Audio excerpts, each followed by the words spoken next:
Hello everyone. Good morning myself Kavathiya Daksha Jay Ambe international school. આજે આપણે જોઈએ કે ધોરણ 4માં જે કવિતા છે કે ચોકમાં દાણા.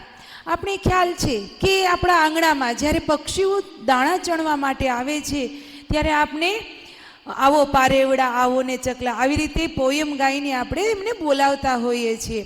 તો આજે આપણે આ કવિતામાં શું જોવાનું છે કે ક્યાં ક્યાં પક્ષીઓને બોલાવે છે, પેલા ચણવા માટે જે દાણા આપે છે, ક્યાં દાણા આપે છે, કોનાથી ડરવાનું નહીં, કૂતો નહીં આવશે, બિલ્લી નહીં આવશે, આ બધું આ કાવ્યમાં આપેલું છે. તો આપણે એના વિશે આજે સમજીતી લઈશું કે ચોકમાં દાણા. આવો પારીવા, આવો ને ચકલા, ચોકમાં દાણા નાખ્યા છે. કવિ કોને બોલાવે છે? તો કે પારેવા અને ચકલાને બોલાવે છે કે ચોકમાં દાણા નાખ્યા છે. આવો કાગડા, હોલાને લાવજો, ચોકમાં દાણા નાખ્યા છે. કાગડાને પણ બોલાવે છે અને સાથે કાગડાને એવું પણ કહે છે કે તમે હોલાને પણ લઈને આવજો, ચોકમાં દાણા નાખ્યા છે. આવો પોપટડા, મેનાને લાવજો, ચોકમાં દાણા નાખ્યા છે. જો પોપટની સાથે કોણ હોય છે? તો કે મેના હોય છે. તો પોપટને બોલાવે છે, સાથે એને એવું પણ કહે છે કે મેનાને લેતા આવજો, ચોકમાં દાણા નાખ્યા છે. બંટીને બાજરો, ચોખા ને બાવટો, ચોકમાં દાણા નાખ્યા છે. બંટી એટલે કે જે ચોલે ચણા આવે છે ને, સફેદ કલરના ચણા, એમને બંટી કહેવાય છે. અને બાજરો અને ચોખા ને બાવટો એટલે કે જે ઝાર જેવું, જે ઝાર આવે છે એના જેવું જે અનાજ છે એને બાવટો કહેવાય છે. ચોકમાં દાણા નાખ્યા છે. ધોળે છે ઝાર ને ઘઉં છે રાતડા. શું કહે છે? આપણે ઝારને જોઈ છે કે ઝાર કેવી હોય છે? એકદમ સફેદ કલર જેવી હોય છે.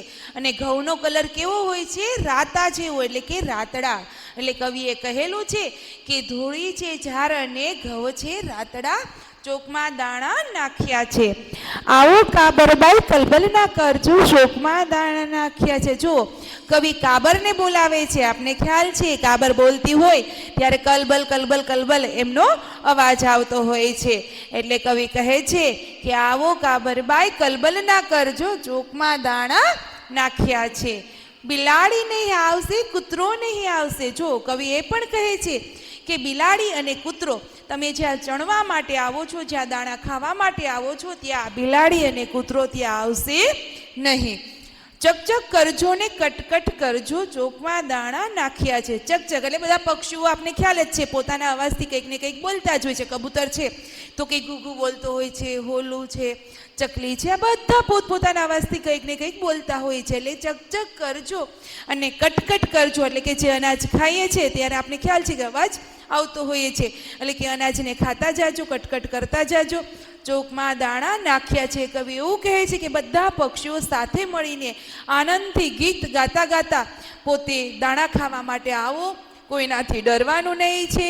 બંટી, બાજરો, ઘઉં, ચોખા બધું કવિએ એવું કહે છે કે ચોકમાં નાખ્યા છે, જે નિરાતે ખાવા માટે કવિ કહે છે.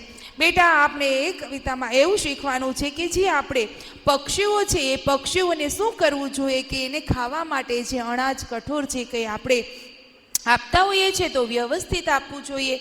અને બિલાડી કે કૂતરા ન આવે એવી જગ્યા પર રાખવું જોઈએ. કારણ કે પક્ષીઓને ડર કેનો હોય છે? તો કે બિલાડી અને કૂતરાઓનો ડર હોય છે, જેના કારણે એ વ્યવસ્થિત રીતે ચણને ખાતા ના હોઈએ છે. Thank you everyone. Have a nice day.